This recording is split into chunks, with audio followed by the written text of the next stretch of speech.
All right, me. It is late October, and I just finished reading The Catcher in the Rye by J.D. Salinger. I read this because I'm going to start teaching this tomorrow.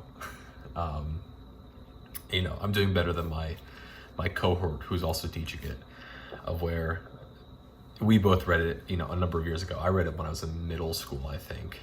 And he said that he had read it, when he was in high school, however long ago that was. And for the most part, it's like both of us just reading it for the first time. And, he's through effectively the first arc. And, I at least finished it today. So, we're doing well in that part.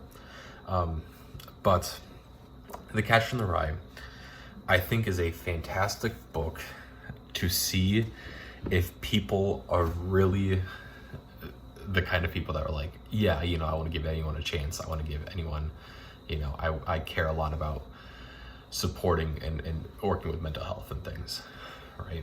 Because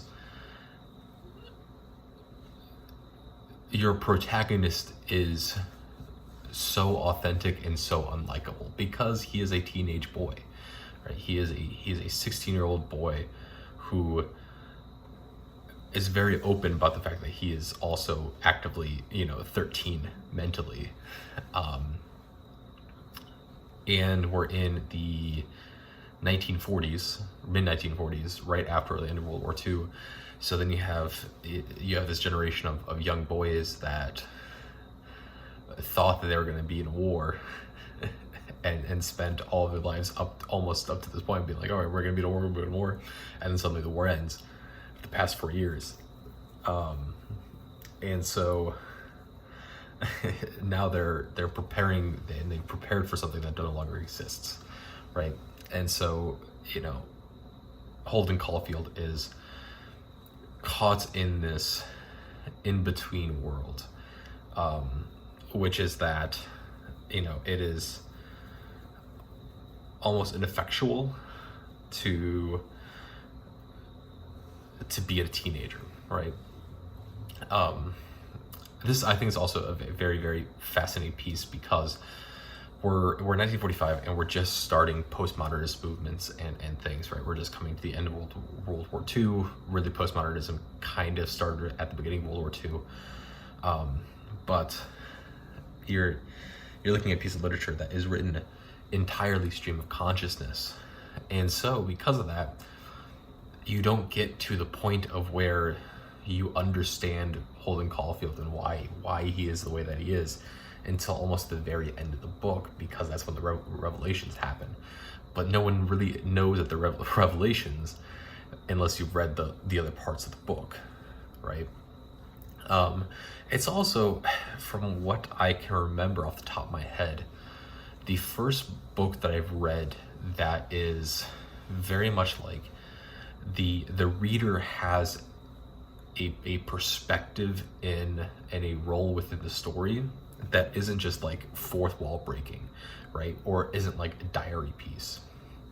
Because the way that I read this, at the very least, was that you as the reader are effectively the psychoanalyst, right? And you're getting Holden Caulfield's story after he has been through all of this stuff, and now he's now presumably in Los Angeles. It doesn't necessarily specifically say that, but he's probably in California in somewhere, because at the very end it's a lot of reference about how he wants to go west, but then also about how his brother DB comes and sees him.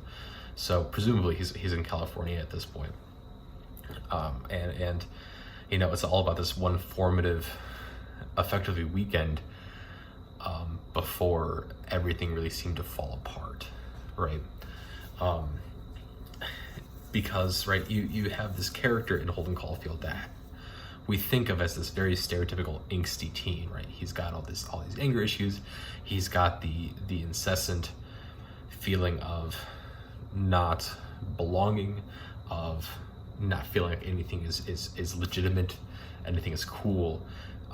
He has issues with anyone and everyone, right? And it's because of this kind of concept in which, right, it's the knowledge base of, it's the curve of knowledge. I don't remember what's officially called, right? But it's the idea that like,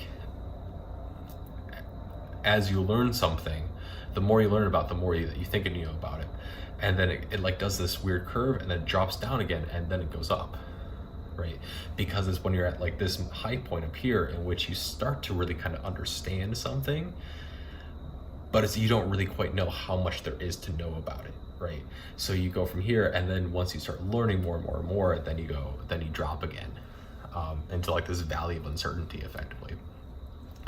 And Holden Caulfield, as a 16-year-old boy, is right at this top here because he's starting to get it, and he's starting to get people, and he's starting to realize issues of hypocrites and contradictions within people and things like that. But instead of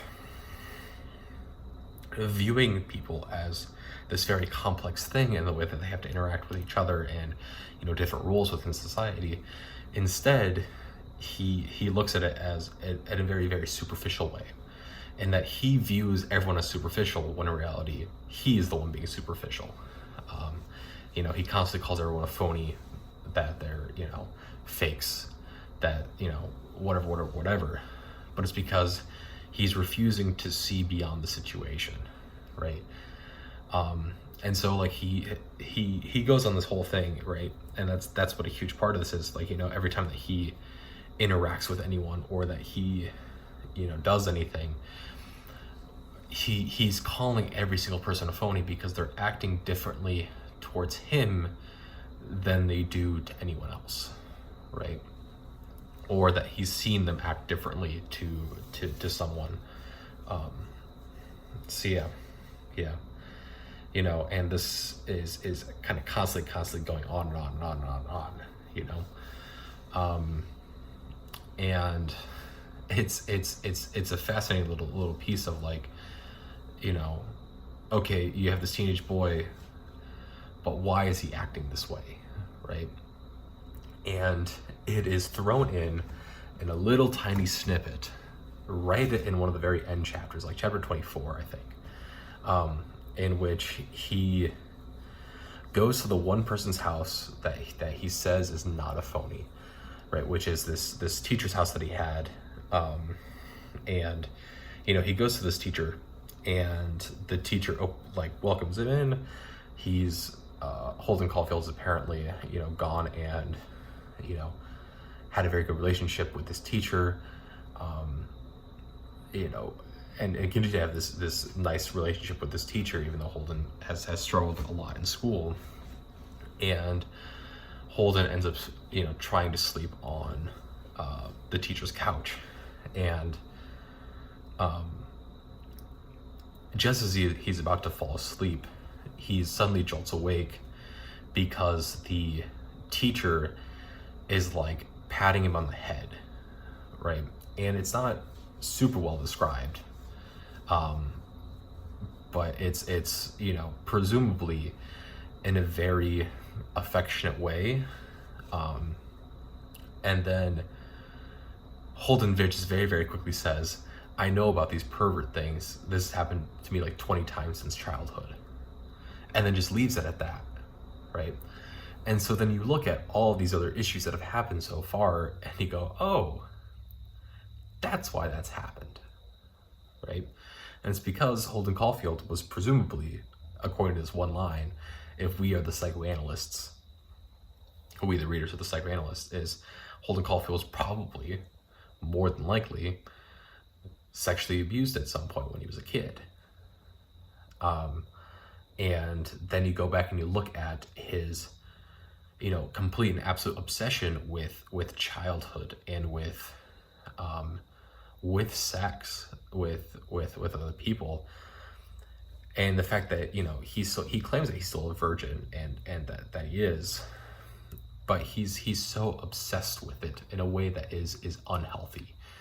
Half of his conversations come down to sex, trying to learn more about it or trying to hear about it. But then also he gets really upset whenever it gets talked about, right? We have the initial conversation that really kind of kicks it off, which is his roommate, Salinger, I think, I don't remember, Stalingard maybe, who, you know, presumably has had sex with his childhood friend, and I should say Holden's childhood friend, and Holden gets really upset by it and starts a fight, right? And we look back at this and go, oh, it's because he has this view of his childhood friend Jane Gallagher, of where she's supposed to be this very innocent person, this very childlike person, and he hasn't seen her in a very long time. And now that she is, you know, approaching this age where she can starts making some of these decisions and whatnot, he doesn't know how to interact with that. He gets upset by it and frustrated by it because it's not even, you know, confirmed or anything. It's just possibility that she has had sex without someone that she loves, right? And that really sets him off. And then you get into, you know, the part that I think most people are kind of familiar with this book on, which is the prostitute section, which, you know, it's called the prostitute section and people refer to it as like the prostitute book, but it's 2 chapters and that's it. And during that, he hires someone who ends up being about his same age, and then he just can't do it, and he doesn't never quite understands why, and never is able to really articulate it, but he just gets really sad when she shows up.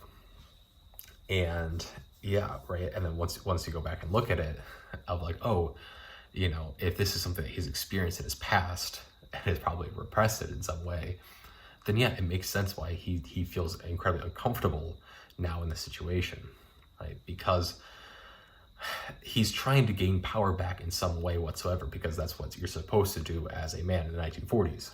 And yet, he can't.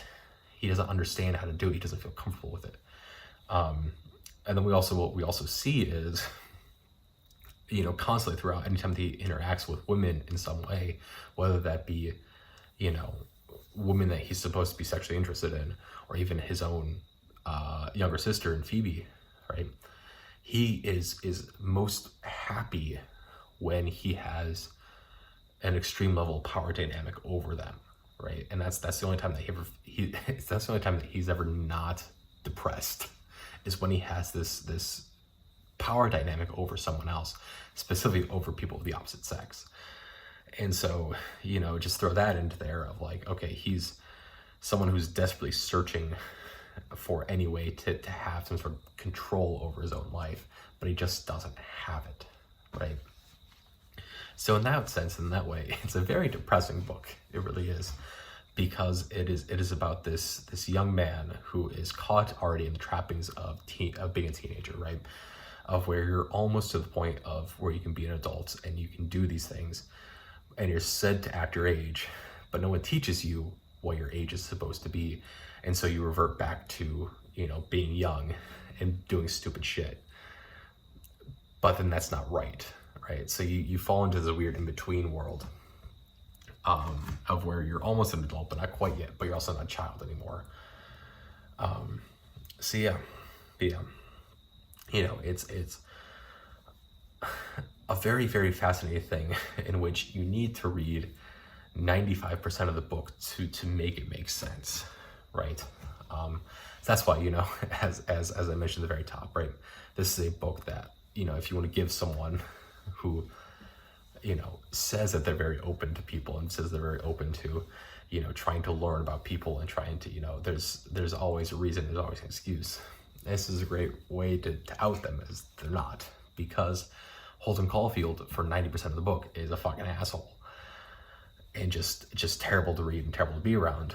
But then you learn, oh yeah, there's a reason behind this, and now that we know this, everything else makes sense.